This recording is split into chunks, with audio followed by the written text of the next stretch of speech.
ang kanyang anak. John 3:16, "For God so loved the world that He gave His one and only Son, that whoever believes in Him shall not perish, but have eternal life." This is the heart of Christmas. Huwag tayong malito kung ano-anong mga pinauso ng mundo in the last 2,000 years at madalas natatabunan yung tunay na kahulugan. God sent His Son that whoever believes in Him shall not perish. That they will not perish in the afterlife, in eternity, and they will also not perish here on earth in their earthly life. That they will have eternal life, a slice of heaven, a slice of paradise, there in eternity and here now. Kaya ang sabi ng dasal, "Thy kingdom come, Thy will be done on earth as it is in heaven." At nung dumating si Jesus, dinala niya ang kingdom of God. Hindi tayo pinapaakyat doon sa kingdom, ibinaba ang kaharian ng Diyos, ibinaba ang paghahari ng Diyos. Na kung si Jesus ang maghahari sa ating buhay, nananalig tayo at mamumuhay ayon sa kanyang katuruan, mararanasan natin yung kingdom, yung paradise, a slice of eternity while living here on earth. Jesus gave His life, and beyond that, Jesus gave life. Ibig sabihin, walang sapat na buhay bago isinilang si Jesus. Kaya ibinigay niya ang buong kalooban ng Ama, kabaitan ng Ama ay kanyang ipinahayag, kaya siya isinilang, at yun ang ipinagdiriwang ng mga nagdiriwang ng Pasko. Kung ang pagdiriwang ay ayon sa buong kaliwanagan na ibinibigay ng Espiritu. Hindi lang para malibang, hindi lang para magsaya, kundi para lalong maintindihan. At dahil sa naintindihan ay ipangaral ang kahulugan ng pagdating ng anak ng Diyos dito sa lupa. Galatians 1:3-4, "Grace and peace to you from the Lord Jesus Christ, who gave Himself for our sins to rescue us from the present evil age." Lagi ang nafo-focus ay nire-rescue tayo ng Panginoon sa impyerno sa kabilang buhay. Pero no, the Lord also came to save us and rescue us from the present evil age, from our present, our very own present, which means hell on earth. At maraming hell on earth. Pagka magulo ang iyong buhay, magulo ang iyong isip, kaaway mo ang Diyos, kaaway mo ang mga tao, that's hell on earth. And that should be addressed when we observe Christmas. Na hindi nagiging dahilan yung observance natin na madagdagan pa uli ang mga pahirap sa mundong ito, sa panahon na ito, kundi dapat yun ay maibsan at tayo magkaroon ng ginhawa at pahinga. So, Christmas is all about free will giving. At siyempre, pag free will giving, yung nagbibigay ang tumatansya, sumusukat ko ano ibibigay niya, yung kaya lang niya. Kaya, maluwag. For instance, the wise men gave their offerings. Matthew 2:11, "On coming to the house, they saw the child with his mother Mary, and they bowed down and worshiped Him." Si Jesus ang worship nila, walang iba. And then they opened their treasures and presented Him with gifts of gold, frankincense, and myrrh. Very interesting gifts. Gold, frankincense, and myrrh. Gold as gifts to the king, as a form of tax, recognition of the sovereignty of the king. And then frankincense, which is usually offered in the altars of worship, is a gift to the divine. And myrrh, just like frankincense, whose essential oils were very important elements in healing. Therefore, they were recognizing Jesus as king, as divine, and as healer. Very, very symbolic gifts. But remember, those gifts were free will. Kusang loob na ibinigay ng mga matatalinong taong ito na dumating para sambahin si Jesus. Nananahimik sa kanilang tahanan si Jesus at ang kanyang mga magulang, earthly parents, at dumating yung mga wise men. At tandaan natin, ito yung diwa ng Pasko. Yung dumalaw ay nagbigay. Hindi namasko, hindi humingi. Nabaligtad ngayon, pag sinalakay ka ng isang pulutong, pag dumagsasayo ang isang pamilya, isang angkan, para kang dinapuan ng pagkarami-raming mga balang o mga insekto na sumasalakay sa mga halaman. Pag alis nila, ubos ka. Hindi yun ang diwa na ipinakita sa atin sa original Pasko. Yung nanuluyan, yung umakyat, yung dumating, yung dumayo, yun ang nagregalo. Kaya kung dadayo, mga kapatid, huy, punta tayo sa ninang mo, huy, punta tayo sa lola, huy, punta tayo sa tito, magbigay, huwag humingi. Walang biblical basis yung dadating ka, tas ikaw hihingi. Huwag sumalakay, huwag huyog. Meron naman, mamamasko na nga, may kasama pang sangkaterba. Na heart attack na tuloy yung pamamaskuhan. Bago mag Three Kings, may lamay. Lalo yung mga ninang na pagkarami-rami mga inaanak. Tumataas ang presyon ng dugo pag magpapasko na. Wala doon si Jesus. Hindi yun restful. So needless to say, Christmas is not about asking for gifts. Yung, uy, pamasko naman dyan. Ganun-ganun. Dapat, hindi ka humihingi nun. Hindi ka nangangantsaw nun. Asal yun ang makikitid ang isip. Kasi binibigyan mo ng pressure yung taong hinihingan mo. In the original Christmas, no one asked for gifts. The givers volunteered the gifts. So hayaan natin yung mga magbibigay na magkusa. Pag hindi nagkukusa, quiet tayo. Christmas is pagpapamasko, kusang pagbibigay, not pamamasko o panghihingi. Meron tayong dapat ituwid sa ating mga kaugalian. Nung bata ka, namamasko ka, unmindful na may hanap buhay ba itong pinapamaskuhan ko? May trabaho ba ito? Mamamasko ako kay Lola. Tagal-tagal na niya retired, wala naman siyang income. Saan siya kukuha ng ipapamasko? Mamamasko ako kay Ninong, kay Ninang, alam ko namang wala mga hanap buhay. So ang mga anak niya, pinapamasko niya, tapos sinasamsam din niya at kinukuha yung mga napamaskuhan para ipamasko sa'yo, na gagawin din ng nanay mo, paikot-ikot lang yun. Christmas is for peace. At walang peace kung may naoobliga. Luke 2:14, glory to God in the highest, and on earth, peace, goodwill toward men.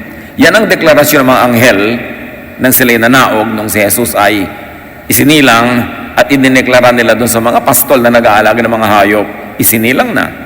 At ang sabi, peace, ang dala niya, peace. Therefore, Christmas should promote peace between God and people. So kung talagang gusto natin magkaroon ng observation ng Pasko, or an observance of it in the nicest way, make peace with God. Isuko ang dapat isuko sa Diyos. Sundin ang kanya mga sinasabi. Make peace with God first. It is useless to celebrate when you are not enjoying peace with God. Peace through forgiveness and acceptance. Alam naman natin ang Panginoon, pag lumapit tayo pinapatawad. Pag humihingi tayo ng paglilinis, tayo nililinis. At tayo tinatanggap na walang patakaran. Enter into that spiritual realm this Christmas. If you are not yet in it. If you're already in it, wow, beautiful. Pero huwag tayong malibang sa mga panglabas na kahulugan lang ng Pasko. Una, makipagkasundo tayo sa Diyos. Makipag-ayos tayo sa Diyos. Which ang ibig sabihin lang naman ay sumuko tayo sa Diyos. Humingi ng tawad, maging masunurin. Pasko na yon, kahit wala nang iba. And peace through godly behavior that lets blessings flow. Pag makadiyos ang ating asal, ang ating pamumuhay, walang bara ang pagpapala ng Diyos, dadaloy ang kapayapaan at kasaganaan ayon sa Kanyang pagsusukat kung anong sagana para sa atin. At yun ang mahalagang kahulugan.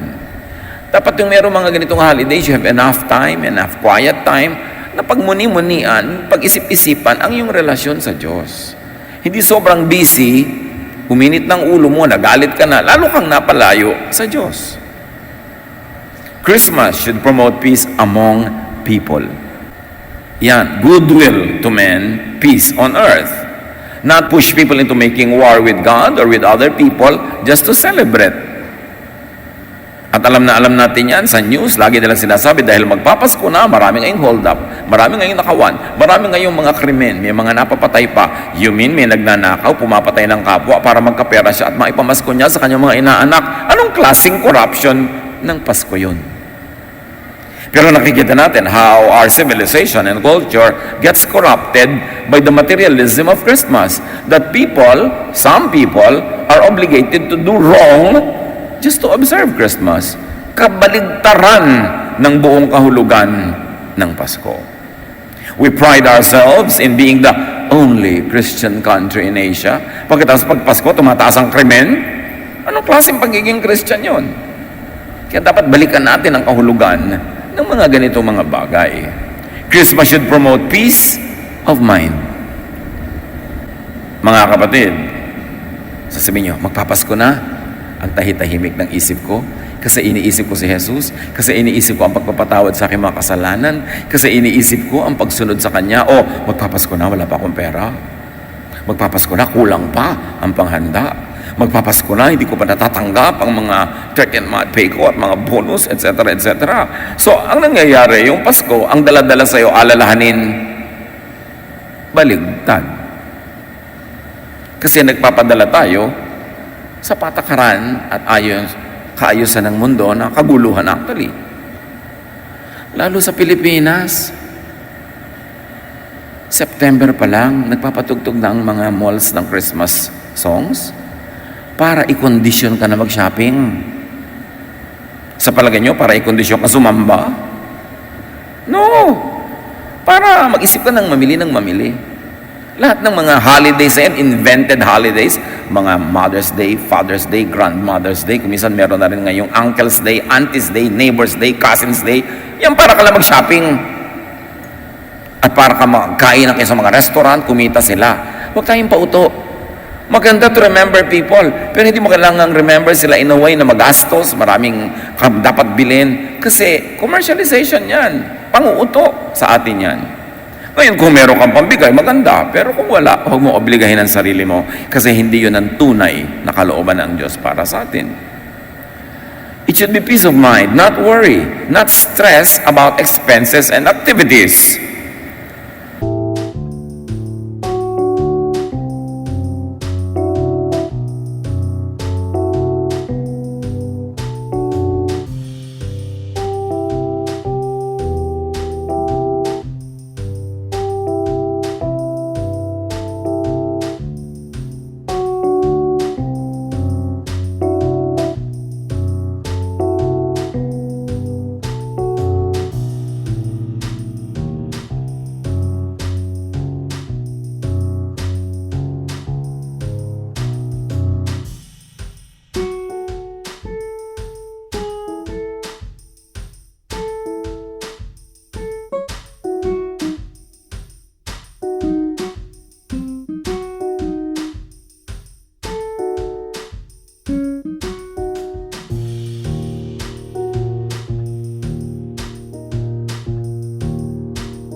Sangkaterbang party, sangkaterbang gifts, at kahit sa mga churches may mga kantata.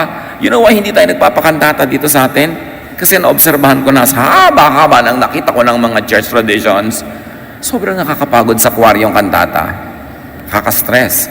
Lalo Christmas season, puro rehearsal, ang daming ginagawa. Kaya para mga anghel yung mga choir sa harap, kumakanta, hallelujah, hallelujah. Pero sa likod, nagsasabunutan na yun. Kasi maiinit na ulo. Pagod na. Pinandidilatan na nila yung mga late, pinapagalitan na nila yung absent, wala nang love. Kaya walang katakantata, manahimik kayo, magpatugtog kayo ng tape. Para restful. Hindi yung sobrang daming demands. Philippians 4:6-7, do not be anxious about anything. And the peace of God, which transcends all understanding, will guard your hearts and your minds in Christ Jesus. So, don't be anxious. Kahit sa mga church and religious activities, don't have to be perfect. Kasi, it brings anxiety. Pastor, kulang po ang ating choir. Di kulang. Pastor, wala po tayong instrumentalist, absent lahat. O, edi, a cappella. Ganun. Kung yun ang kaya natin. We do our best. But when there are moments when we have to be kind to people because they have other things to do, because they have mga crisis in their lives, they have urgent business, not necessarily more important, but just more urgent, we accommodate that. Para ang naghahari, Jesusness. Nakaka-relax, nakakapagpahinga. Pero hindi naman ibig sabihin, maging pabaya ka na, lahat na lang ng oras. Yung mga panahon na hindi mo kaya, meron kang dapat gawin, we understand. Hindi naman tayo nagpe-perform eh. Ang kailangan lahat tayo, yung church members, yung mga church workers, pare-parehong nakakakita rin ng kapayapaan, kapahingahan, na nagbibigay ng good climate for love and understanding. Hindi yung magseset ka ng napakadaming mga kailangan na ang nagiging bunga, samaan ng loob, bangayan, pagkakagalit. That is what Jesus wants in our life. So, celebrate Christmas within your means. Yung kaya lang. Some people spend money they do not have. Some people spend money they cannot earn honestly and peacefully. And some people spend money they will pay for with so much damage and suffering. Hindi yun ang kalooban ni Jesus para kahit sa kanino sa atin. Lulubog-lubog sa utang. Swipe ng credit card. Hindi naman mababayaran buo yung minimum lang. So hanggang mahal na araw, nasa kalbaryo kakababayad ng interes. Hindi yun ang Pasko. Huwag kang mangutang para magregalo. Yung kaya mo lang, yun lang. And there's very little left for the needs. Kasi naubos na, nagpadala sa katakbuhan at paraan ng ikot ng mundo tungkol sa Pasko. Ubusan. Kaya ngayon, ang mga credit card companies, talagang ilululong ka sa gastos. Buy now, pay 3 months later. Kung mahina-hina ang yung loob, kakagatin mo yon. Tapos hindi lang yon. Buy now, pay 0 interest for 6 years. Ay, saan ho yan? Diyan ako kukuha credit card, ha? 6 years kang may utang, itatali mo ang sarili mo sa ganon. Darating yung mga panahon na magkakaroon ka ng pangangailangan, na may sakit. Tapos, hindi mo pwedeng hindi bayaran yung utang mo kasi nakatali ka dyan. At alam nyo naman, pag hindi ka nagbayad, interest yan, hindi tumitigil. Yung mga bangko, very sweetie pie, nicey, lovey-dovey. Pag mag-open ka ng account, pag nagde-deposit ka, pero subukan mong pumalya sa pagbabayad ng iyong mga monthly payables. Pabangis ng pabangis ang mga sulat niyan. Mamaya, andito na mga abogado namin. Kanya-kanya, yung bang para tinatakot ka na. Kung ano, wala na yung sweetie pie, niceness. Tapos pag talagang hindi ka nagbayad, may mga ibibigay nila yan sa mga kolektor. Yung paglabas mo ng bahay mo, nakamotorsiklo yung tao, inaabangan ka doon. Huwag kayong utang ng utang, lalo kung hindi naman kailangan. Sana kung magpapagamot ka, mag-enroll ng anak, mga pwede yan eh. Although dapat naiiwasan pa rin. Pero para ka lang magregalo, magparty, mangungutang ka, that's the height of folly. Live within your means. That's the only way to have peace. That's the only way to have a quiet life. Proverbs 22:3, the prudent see danger and take refuge, but the simple keep going and pay the penalty. Pag matalino ka, alam mo lahat yung mga traps na yan, ang mga nagpapautang, mga nagpapahiram, alam mo kung saan ang ending niyan. Sabing ganon, yung matatalino, malayo pa lang ang panganib na aamoy na nila at sila'y umiiwas, kumukubli. Pero ang mga hangal, sugod ng sugod, tapos nagbabayad ng mahal. So bantayan ang needless expenses. Kailangan ba talaga? Yung sobrang pag-aanak sa binyag. Ang dami-dami niyong inaanak. Lahat naman umaasa na magbibigay kayo ng regalo. So alam mo, aanakin ko yung gusto mong ipaanak sa akin, pero hindi ako magpapakimkim, ha. Hindi ako magre-regalo. Sa Pasko, pag pupunta kayo sa bahay namin, kayo magdala ng prutas, ha. Mabuti kung kunin ka pa. Huwag kayong laging oo ng oo. Hindi totoo yung, naku, malas tumanggi. Malas tumanggap. Yung tanggap ka ng tanggap. Diba? Lubog na lubog ka na. Tapos, 50 years old ang inaanak mo, namamasko pa. Ang dami nating abuso. Huwag tayong ganon, yung nakakapansin ka, lagi ka nalang taya. Marami ka tuloy unpaid loans. No, Jesus doesn't want this for you. Satan wants it for you. Because the devil comes to steal, kill, and destroy. Jesus came that we might have life, and abundant life, that is. Huwag tayong magpauto. Ang mga tunay na mananampalataya kay Jesus naninindigan to preserve their peace, their quiet life, and even their prosperity. At makontento tayo dun sa kaya lang natin. 1 Timothy 6:8-10, but if we have food and clothing, we will be content with that.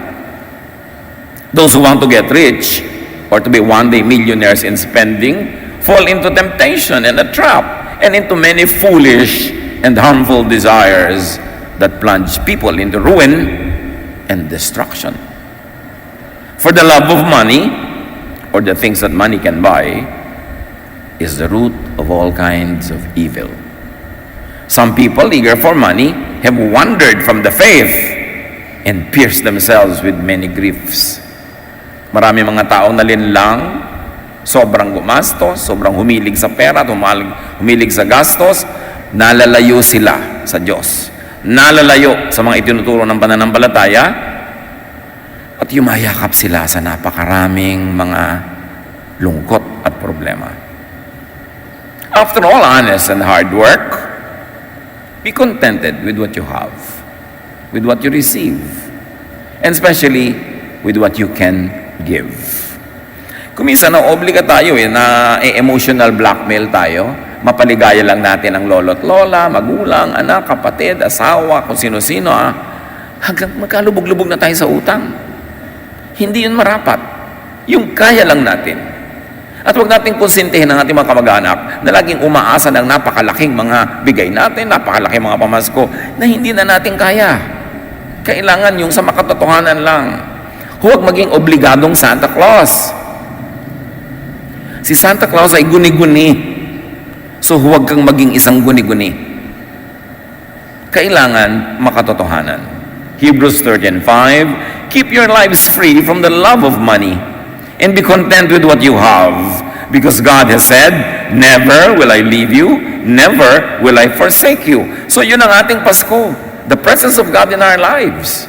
Ngayon, kung may idinagdag ng mga additional this and that, salamat. Pero kung wala, sapat ang pagkakakilala natin sa Panginoong Yesus para matuloy ang Pasko.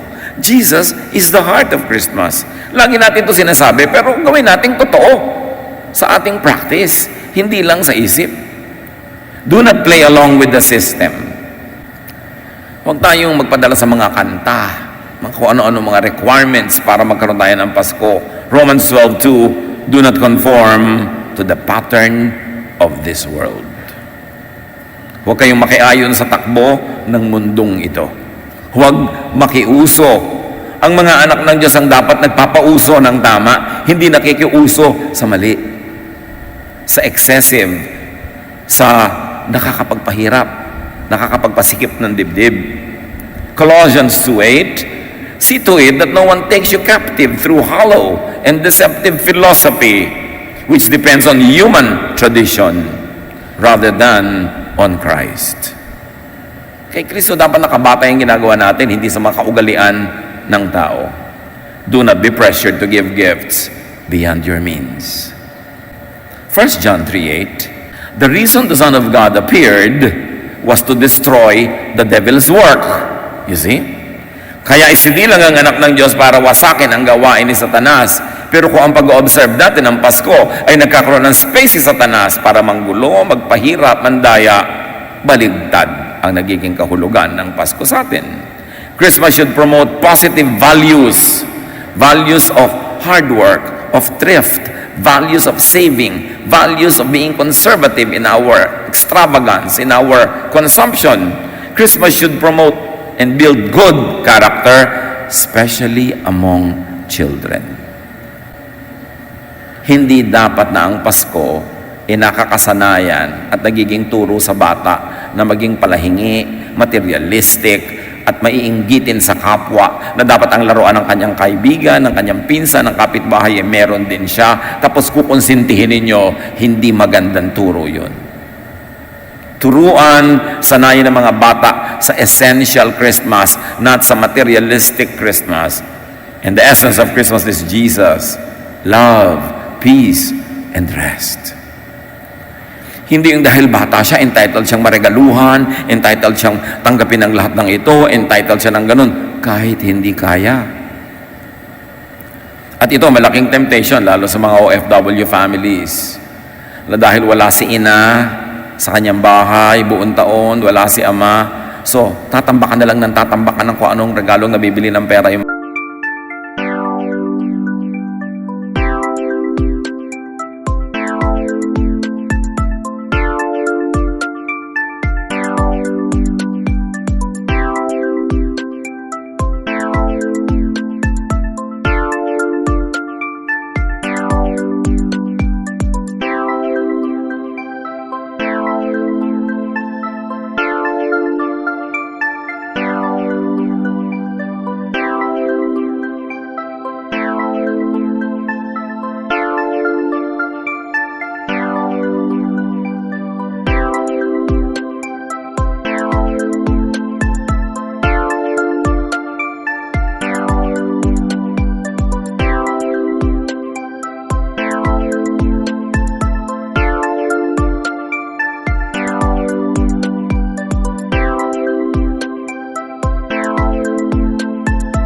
mga bata, maling values.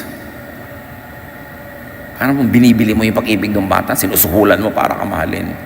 Kaya kung minsan, pag nagbabakasyon nga yung mga magulang, buwan lang sa isang taon, hindi mapagalitan yung anak, hindi mapalo. Kasi isang taon na nga siyang wala, ayaw pa niya ang maalala niya, yung palo, yung galit. Pero ano ba ang bumubuo ng ating pagkatao? Kayong mga may edad na magagaling sa buhay, matatalino, di ba yung pagdidisiplina ng mga magulang at lola natin ang bumuo ng ating pagkatao? Hindi yung pangungonsinti ng mga konsentidor natin mga kamag-anak. Dapat nating balikan yung mga ganong values.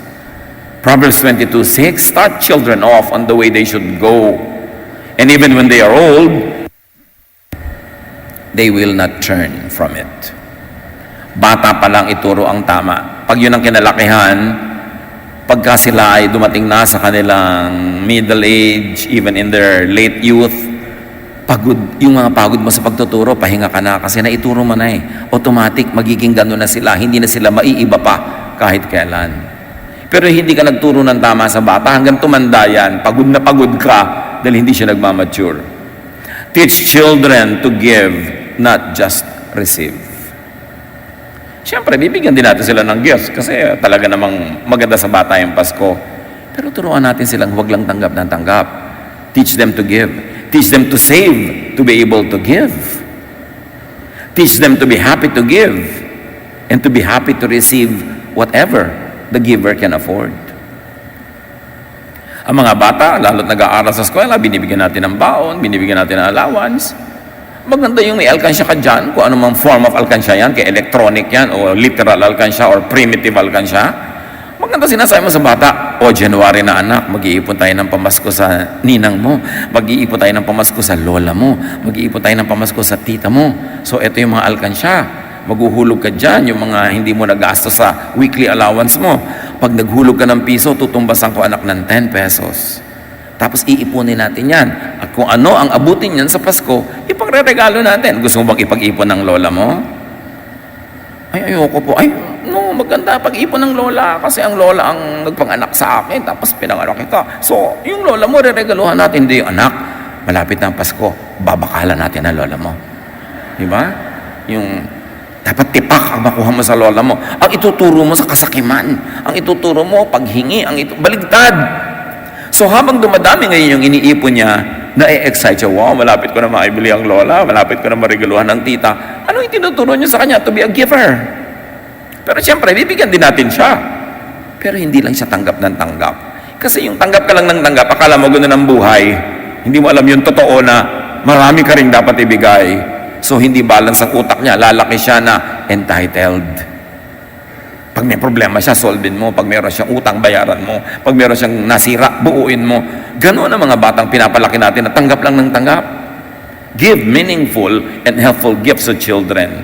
Hindi lang yung uso. Yung mga uso, kung ano-anong mga nonsense na mga regalo, huwag kayo sumali doon. Kung bibigyan nyo yung bata, nakakapagpayaman ng kanyang isip.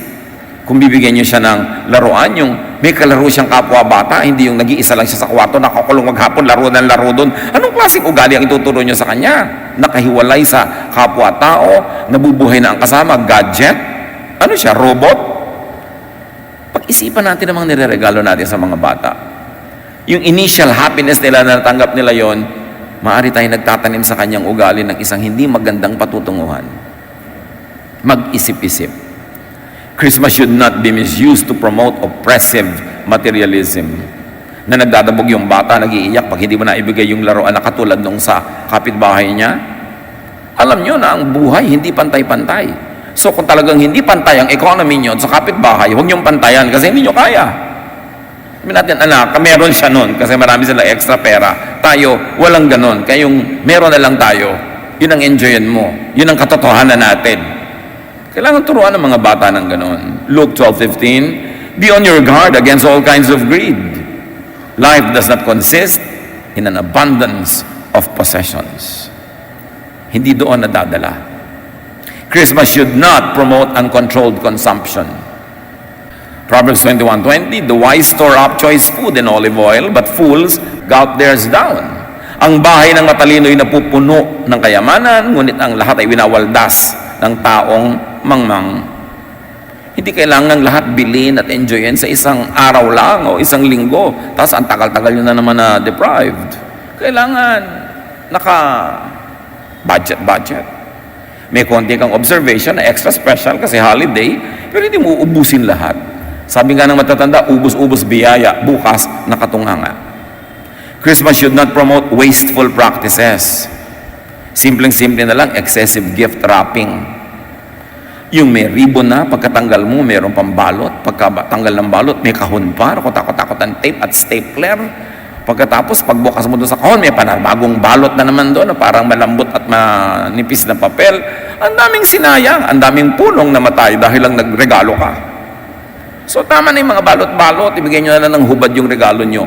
Be kind to the environment.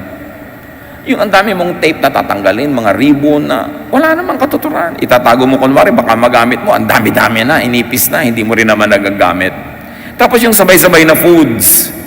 Mga kapatid, kung mahilig kayo magregalo ng pagkain, huwag nyo na iregalo sa Pasko kasi yung reregaluhan nyo, siguradong marami na rin nagbigay doon, nagkaluma-luma na, nagkapanis-panis na. So, ibigay nyo na lang sa mga panahon na palagay nyo, wala na siyang pera, wala siyang makain. You can space that. You can say sa Abril, oh, ito yung Christmas gift ko sa'yo. Abril na. Kung binigay ko ng Pasko, di mo ma-appreciate, sabay-sabay. Ang dami-dami mo ng mga fruit cake. Tumaas na ang blood sugar mo. Diba? Sabay-sabay na yung mga hamon, ubod ang aalat. Diba? So, ibibigay ko na lang sa iyo later. Ba't kailangan sabay-sabay? Fruit basket? Maging mas creative naman kayo sa pagbibigay. Fruit basket? Gaano karaming pinya ang kaya niyang kainin sa Pasko? Wala namang pinya sa Pasko. Ang dami-dami ng apple, aanin niya lahat sabay-sabay. So, kailangan maging matalino naman tayo. Walang basta makapagbigay. Kailangan ba niya to talaga ngayon? And Christmas should not promote un-Jesus symbols and symbolisms. Yung mga Christmas symbols na walang kinalaman kay Jesus, sa kaligtasan, sa kapayapaan, i-review natin kung kailangan talaga natin yon. Halimbawa, yung mga Christmas tree, ang dami-dami nagko-comment yan, hindi daw maka-Jesus. So what did we do? We redeemed the Christmas tree. Ang dami natin mga Thanksgiving trees. O may tree pa rin, may ilaw, masaya pa rin. Pero nakasabit, mga hugis pusong papel, nakasulat ang pasalamat natin sa Diyos sa blessing na tatanggap sa buong taon. O din na-redeem natin yung Christmas tree. Tama na yung mga reklamo tungkol sa Christmas tree. It's a very Jesus tree. Because it's full of Thanksgiving. So, ano ibig sabihin ng Happy New Christmas? A happy new way of celebrating Christmas. Huwag mamasko unless invited. Pag sinabing, uy, sa Pasko, punta kayo sa amin. Oh yes. Pero unless you're invited, be scarce. Hindi nyo kailangan dumating kasi magiging stress kayo sa daratnan. At kung darating kayo, surprise, samamas ko kami, dalhin nyo ang pagkain. Surprise, dumating kami. Wala bang makain dito? Wala bang mainom dito? Gutom na kami, traffic. Hindi naman kayo inaasahan, tapos darating kayo na may empty stomach na dala. Anong gusto nyo? Be a blessing if you would come to people. At least yung kakainin yung grupo ninyo, dalhin ninyo. Para kung wala silang pagkain sa bahay, naging blessing kayo. Sobrahan nyo pa para mapakain sila. So be a blessing this Christmas. Huwag maging stress. Magpapasko only within your relaxed and peaceful means. Huwag kayong magpa-stress. Ito lang ang kaya ko, yun lang. Period. At kung gusto magpapasko, hindi ko naman kayo pinipigil na magpapasko. Pinipigil ko kayong mamasko. Pero gusto niyo magpapasko, you can slowly and progressively save. Ang daming sale sa isang taon, siguro 3 o 4, doon kayo mamili ng pamasko. Sasabay kayo sa Christmas rush, ang mahal lahat, ang haba ng pila, kung ano-ano pa. Why stress yourselves? At meron akong tip sa inyo mga kapatid, mamili kayo 1 day after Christmas. Bagsak lahat ang presyo. Sale. So, Pasko, huwag mo na kayong pakita. Pagka Pasko, dadaan nyo, ito regalo ko, ang haba ng traffic Di ba? So, yung pala, sale na. Alam nyo, pagka Pasko, December 26, in fact, sometimes December 25, 50% agad yung iba, 70% pa. Ba't kayo mamimili before? Yung mga member natin na may-ari ng mga mall, sorry na lang pero syempre, mas concerned ko yung mga konti lang pera. Kailangan magpakatalino kayo dahil ibinabagsak talaga ang presyo agad-agad. Ngayon, para hindi ma-disappoint yung mga re-regaluhan nyo, lang yung promissory note o yung gift ko next week. Para marami kayong mabili sa pera nyo. And increase your honest fruits through smart work. Gusto nyo talaga magpapasko, magtrabaho kayo. Hindi wala kayong trabaho, umaasa lang kayo sa nanay nyo, nagkaroon kayo ng anak ng maaga, nanay nyo pang bumibili ng gatas, tapos sasabihin pa sa nanay mo, Mami, Pasko nga pala, marami kong inaanak, hingi ka pa sa mami mo, wow naman. Diba? Kailangan, walang ganyan-ganyanan. Yung meron ka lang yun na ibigay mo, huwag mong kunin sa iba yung pampamigay mo. Limit your commitments. Tulad ng sinabi natin kanina, hindi totoong masamang tumanggi sa pagnininong. Long ago, meron akong nakita first hand na isang taong tumanggi sa pagnininong. Sumama ang loob nung kumukuha sa kanya, masama loob. Pero after 20 years, nag-mature na yung sumama ang loob na yon, binalikan niya yung taong tumanggi, sabi niya, tama ka pala. Mas tama yon. Hindi kailangan oo ka lang ng oo, hindi mo lang kayang pangatawanan, o kaya magiging stress lang sa buhay mo.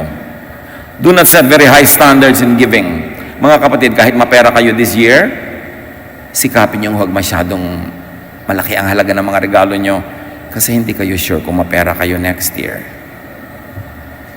O kaya kung gusto nyo magre-regalo ng medyo talagang may halaga financially, sabi mo, alam mo, ngayong taon lang ito medyo na meron tayo, pero hindi ibig sabihin next year ganito pa rin. Magbigay na kayo ng babala kasi ang mahirap sa binibigyan, ngayong taon na ito, next year aasa na mauulit yon.